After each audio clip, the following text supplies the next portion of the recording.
Morning.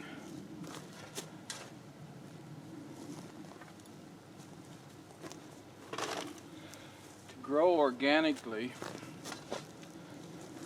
one needs a good source of compost.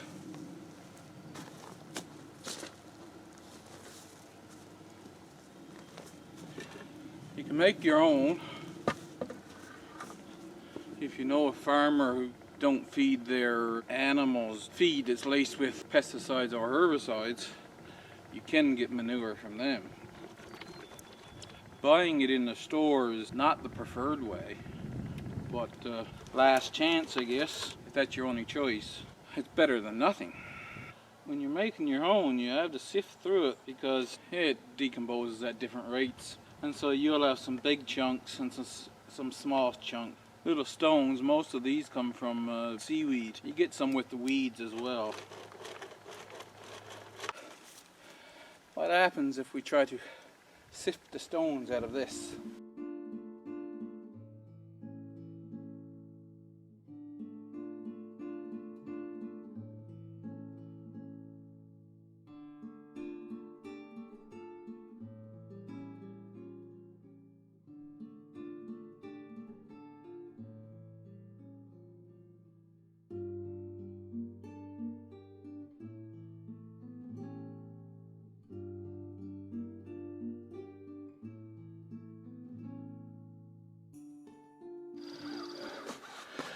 You see it's on a slight slant going this way,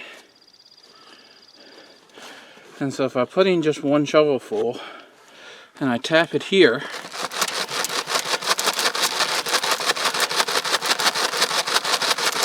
I'm kind of tapping it back up, but because it's on a slant, the gravity is forcing it to go down.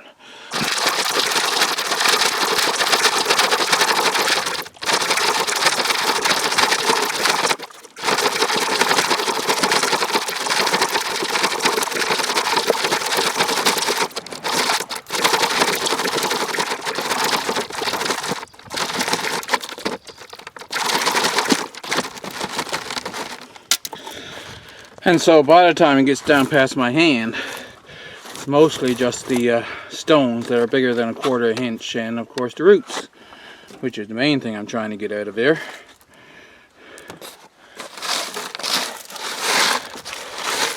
But I'll push that back off again.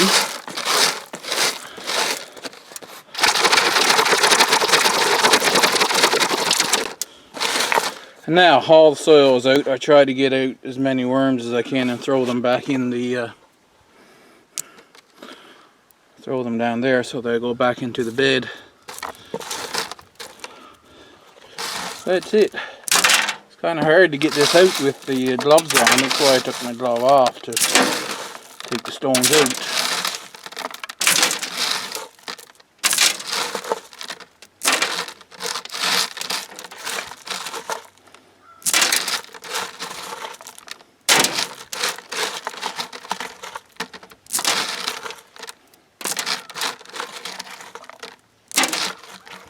We'll see now what we separate out of just that one bed.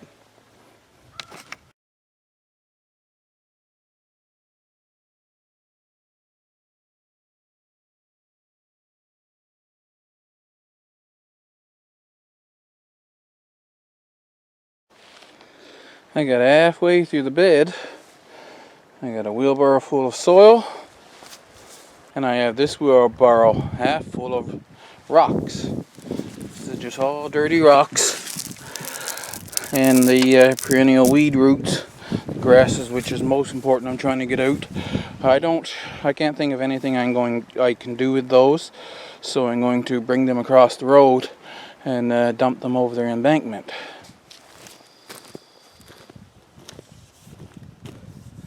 Now I just want to rake this out flat.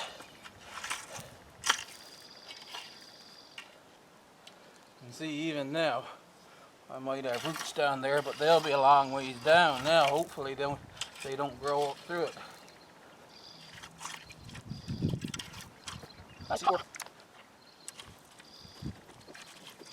See, get roots off the sides.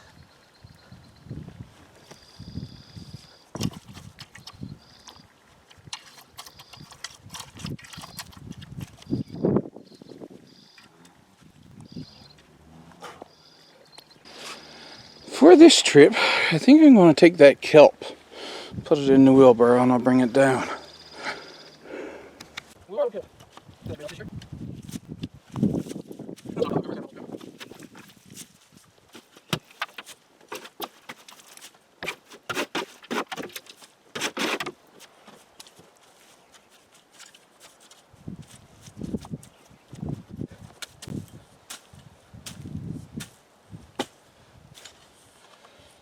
That spread out there. Hopefully I can move this wheelbarrow out. It's going to be heavy now.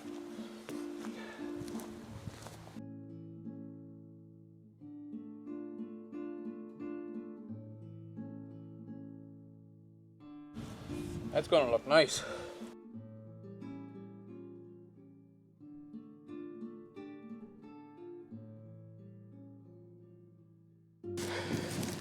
It's going to be nice.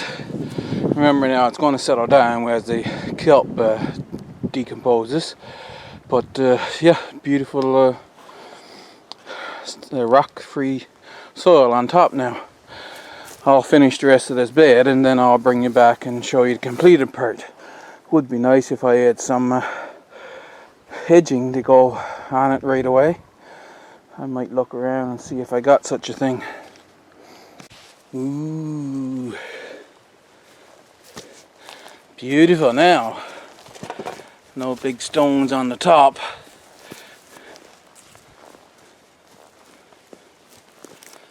You see stones on that one. You won't see any stones on that now. I got 2 wheelbarrow loads of kelp in the core of that one. And so I got this one and this one, and if you've been watching my videos, you know these 2 beds and the one I just done were the real pain in the derriere because of all the grass, stinging nettles, and other perennial weeds that's in it. So I'll get those 2 done. The rest on this side is actually not too bad, and of course the one with the lemon balm over there, and then I don't need to do any more. Once I've got that done, we'll see what kind of inspiration strikes. So the 2 onion beds have been done. I got that end done. I've got a wheelbarrow load of coarse compost underneath that, and I've got a wheelbarrow load here to spread out on here. I have this bed done. I have 2 wheelbarrow loads of coarse compost underneath this soil.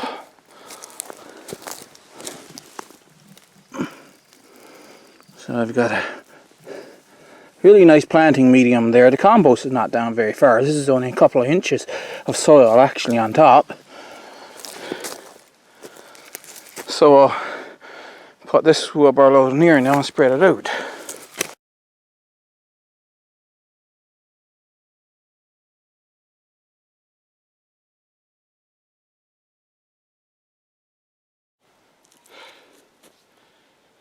Two beds well prepared. Onions are going in there. Now, a lot of people would say that's a lot of hard work. It was actually quite a lot easier than I thought it was going to be. And there's no such thing as an instant garden. It's either you do the work yourself or you pay for the work that someone else has already done. If you're either a person of little money or you live a long ways from traditional services, chances are your only option is to do it yourself. Now I'm going to start to sift through the compost. Put on about 2 inches of compost on the beds if I have it. Otherwise, of course, you put on as much as you have. Spread it out over your beds. Just layer it on top, and the worms and beetles, the soil life, will bring it down into your bed. Also, when you water or it rains, precipitation, the water filtering down through, you basically give your plant roots a dose of compost tea. I feed the soil. I don't feed my plants. I was thinking the other day about the movie Idiocracy. They were watering their plants with Gatorade because Gatorade has electrolytes. Well, what are electrolytes? It's what plants need, they said. You know, the water-soluble fertilizers? That's what I think about. We're already in idiocracy. We feed our plants a version of Gatorade made for plants rather than feeding the soil.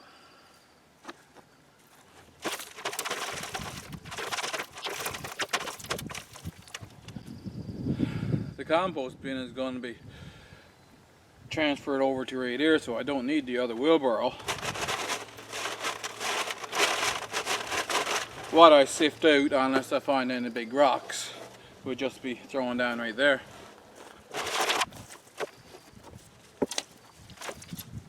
Should be able to easy. Okay.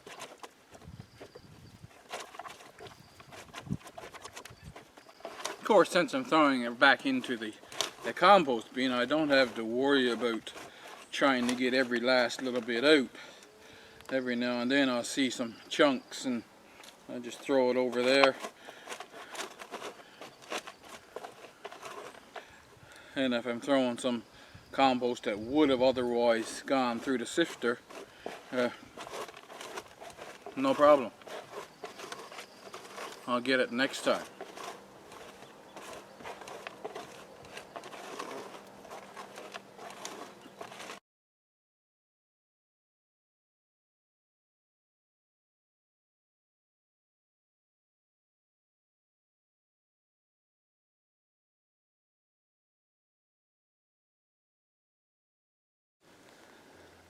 I've got one wheelbarrow load of sifted compost.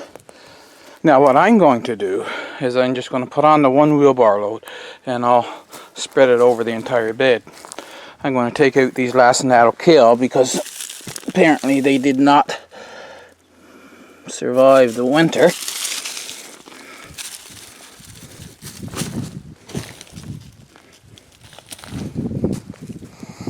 And we'll put that compost on that bed now. This bed is where the rutabaga are going.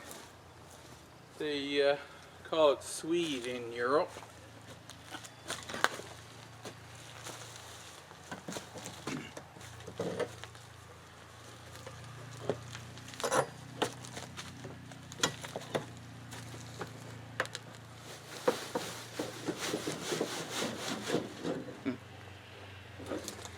That is quite enough, I think.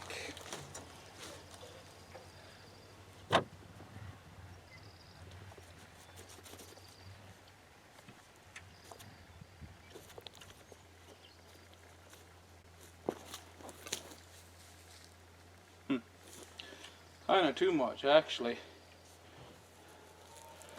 Considering I could have used some of it on another bed, but since I've got it here now, I'm just going to spread it over. Oh, remember that for the next bed. If the rutabaga don't grow on that, it's not much odds about them.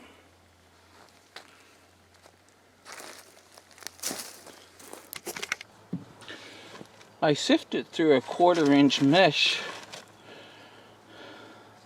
See, that's one of the stones. Because when you're setting fine seed, big chunks is really a bother, and especially if you want to do a straight line, it's an hindrance. The other thing is this kind of got to be done on a dry day, because if the soil, the compost, if the compost is wet, it clumps together and it sticks in your mesh. And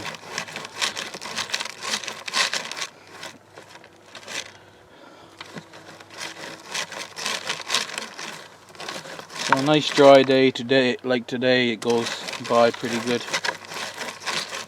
Takes a long time. Now, like I said, I'm doing it through a 1/4 inch mesh.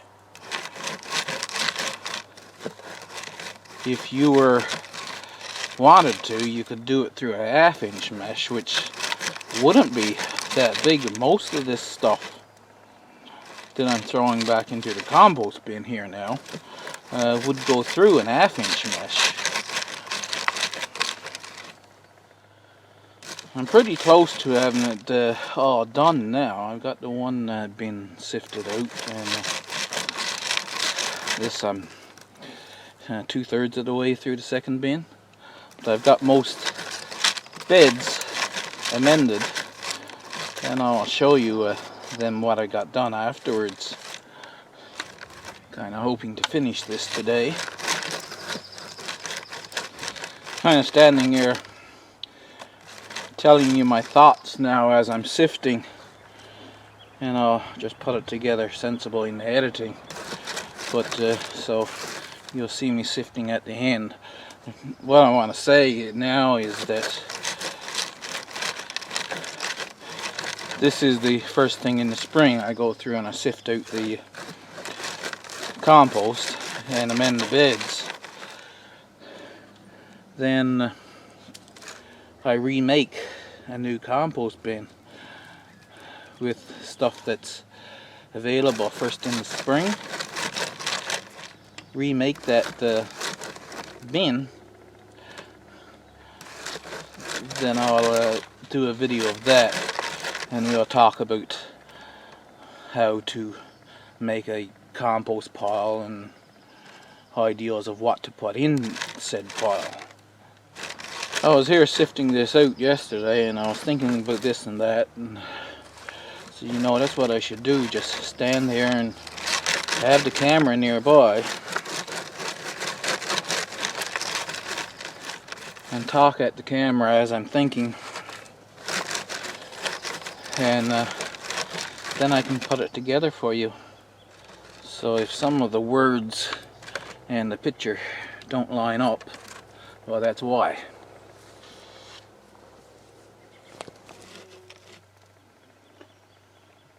I am of the opinion that if you have to feed your plants, you have a soil problem. Now, that's not to say you don't have a soil problem, especially if you're starting a new garden. And so your option, if you do have a soil problem, then you'd make things like compost tea, and they sell liquid seaweed and fish emulsion, that kind of thing. You can feed your plants until you've got your soil up to snuff. But once you've either acquired enough compost to make, if you can put down like 6 inches of compost, that would be great right away. The other option is, like I say, you can feed your plants with one of those, a compost tea, or one of the other fertilizers. The liquid seaweed should be about your best liquid fertilizer. I haven't used any of them just because I was in a position where I could build up the soil over time.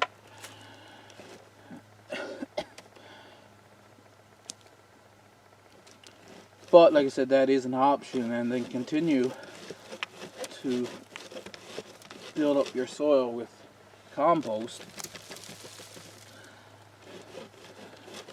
and over time you won't have to use purchased fertilizer or any fertilizer directed directly at the plant. You'd just be feeding your soil and let your soil feed the plant. I took my digging fork and I hooked through it, and a lot of the really big clumped stuff I got out. So most of this here now is fairly loose. I can just dig the shovel into it like that and put 3 of them over in my little sifter thing, and then go back to sifting.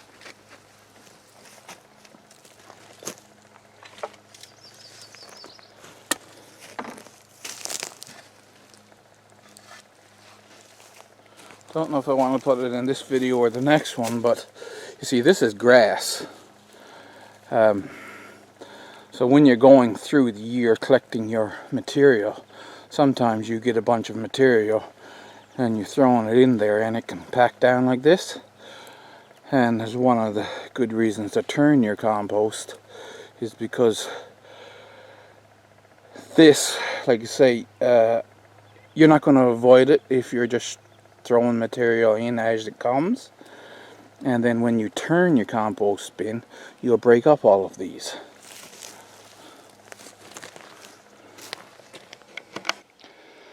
Let's put this wheelbarrow load over around the strawberries now.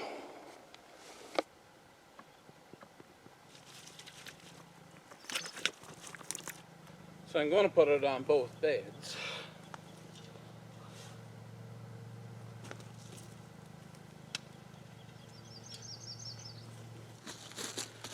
Exactly how far it's going to go, one wheelbarrow load I don't know, because I'm poking it in around on this bed.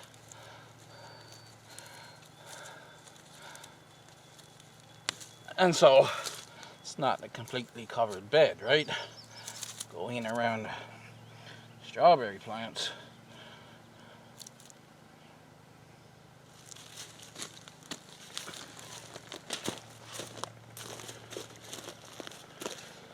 Guess I'll lay out a bunch of shovelfuls in the spaces and then get down and spread it out.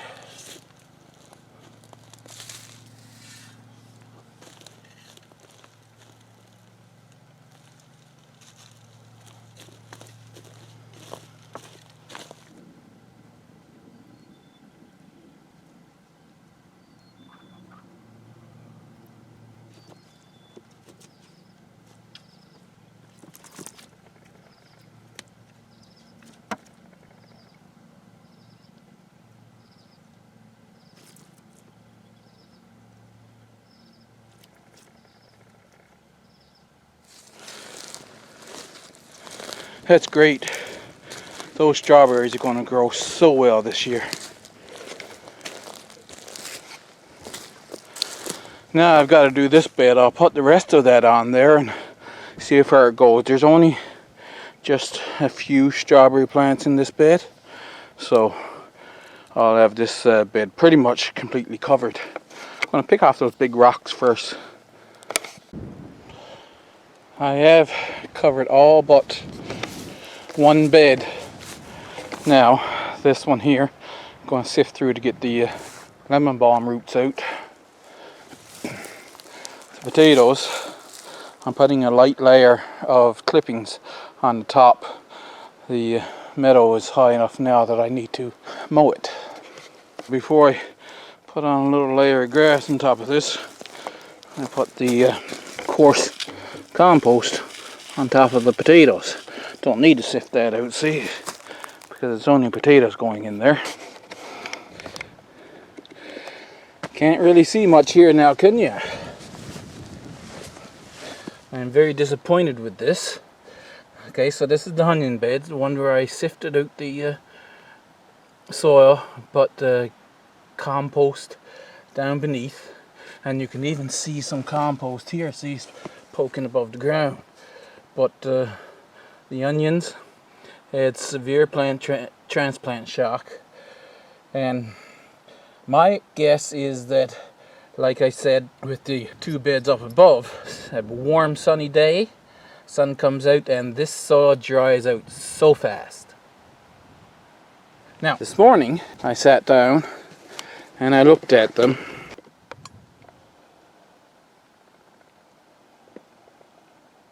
So you got one onion right there that's still got some green on them. Across the two beds there are quite a few onions that still got green on them, but they haven't grown, they've actually died back.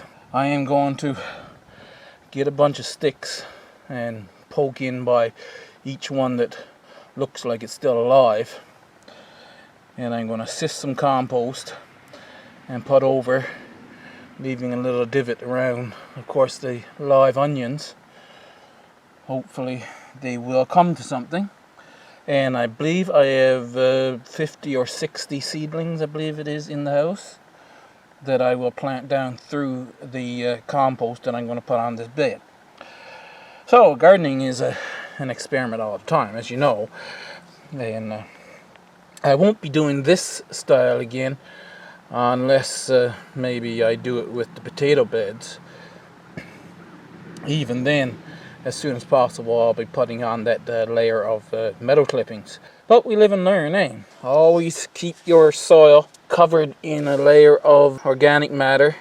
Sifted compost, I think, is the best. And I'm wondering if there is a soil type that wouldn't work with, like heavy clay maybe. I've never had to deal with heavy clay, but I'm thinking that no matter what type of soil you got, leaving the mulch on top probably best. You guys who are dealing with heavy clay, you can let me know if you've tried the different ways. But that's amending the beds for early spring. Hope you enjoyed it, and yeah, hit the like button, subscribe if you want to follow along, and I shall see you in the next video.